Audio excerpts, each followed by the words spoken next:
So, ఈ movement అనేది తగ్గిపోయినప్పుడు చాలామంది ఆ పెయిన్ తట్టుకోలేక చాలా పెయిన్ కిల్లర్స్ హ్మ్. వేసుకుంటూ ఉంటారు. ఆ మూవ్‌మెంట్ కోసం అన్ని హ్మ్. స్టెరాయిడ్స్ హ్మ్. తీసుకుంటూ ఉంటారు. సో, అప్పటికప్పుడు ఒక 1 మంత్, 2 మంత్స్ హ్మ్. చాలా ఫ్రీగా అనిపిస్తూ ఉంటది. మూవ్‌మెంట్ అదే. మళ్ళీ నార్మల్ అయిపోతుంది. సో కానీ చాలా వరకు దాన్ని సర్జరీకి కూడా పెద్దగా ప్రిఫర్ చెయ్యరు కదా సార్. మరి యెస్. పెయిన్ మేనేజ్‌మెంట్‌లోని దీనికి ఎలాంటి ట్రీట్మెంట్ ఉంటుంది? ఎలా చేస్తారు దీన్ని? యెస్.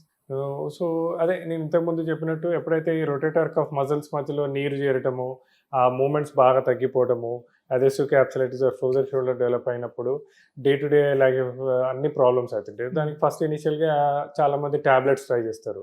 టాబ్లెట్స్ ట్రై చేశాక కొంతమంది ఫిజియోథెరపీ అంటారు. ఫిజియోథెరపీ లోపల ఏమైతదంటే కొద్దిగా ఇగ్నోరెన్స్ తోటి పెయిన్ ఉన్నా గానీ ఎక్కువ మూవ్ చేయడానికి ట్రై చేసినప్పుడు ఈ మజిల్స్ ఇంకా టేర్ అవ్వడము, మజిల్స్ ఇంకా ఆ! రప్చర్ అవ్వడము అయితా ఉంటుంది.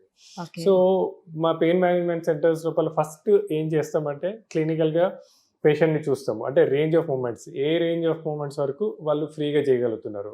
తర్వాత నొప్పి ఏ స్టేజ్‌లో వస్తుంది చూస్తాం. దాని హ్మ్. తర్వాత ఒక హై రిజల్యూషన్ స్కాన్. ఆ స్కాన్ లోపల ఏంటంటే ఏ మజిల్ లేయర్స్ మధ్యలో నీరున్నది, ఏ మజిల్స్ కొద్ది పాక్షికంగా దెబ్బతిన్నది, ఎటు పక్కన మనకి ఇన్‌ఫ్లమేటరీ ఫ్లూయిడ్ ఎక్కువ ఉందో చూస్తాం.